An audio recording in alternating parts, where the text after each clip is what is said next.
In 2013, archaeologists from the University of Tübingen in Germany began excavations on an ancient Assyrian city in the Kurdistan region of modern-day Iraq.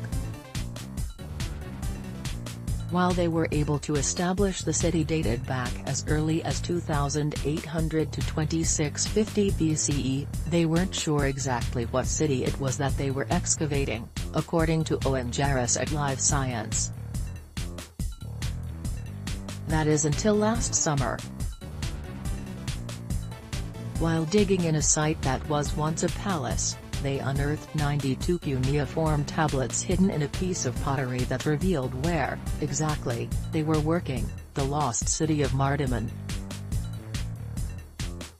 According to a press release, the city was once an important commercial hub that's been cited in many writings.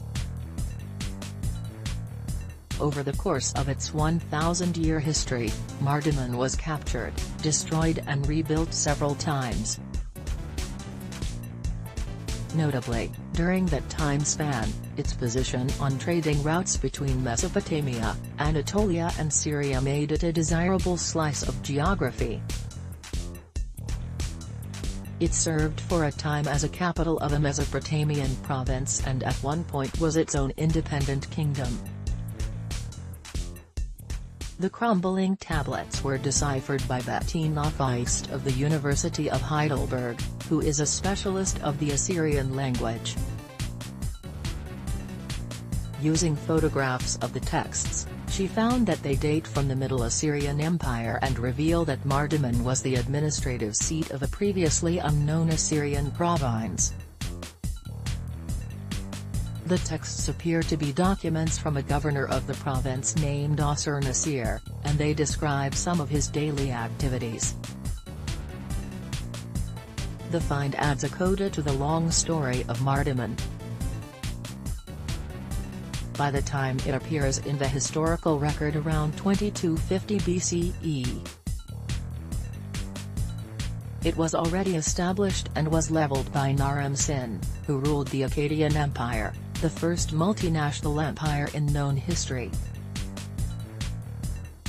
Between 2000 and 2100 BC it was an important trade center on the edge of Mesopotamia and the center of its own kingdom, which was conquered in 1786 BCE. By Shamshi-Adad, who acquired much of the ancient Near East, creating the Upper Mesopotamian Empire and proclaiming himself king of all. After that, Mardiman regained its independence and became a prosperous independent kingdom again. But the good times didn't last. The Turakian people from the nearby Zagros mountains flattened the city. Their Mardiman disappeared from recorded history until the new writings were discovered.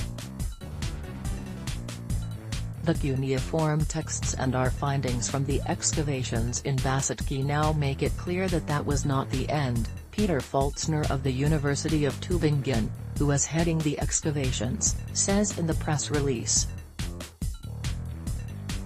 The city existed continuously and achieved a final significance as a Middle Assyrian governor's seat between 1250 and 1200 BCE. Faltzner explains that the tablets may have been a sort of message in a bottle.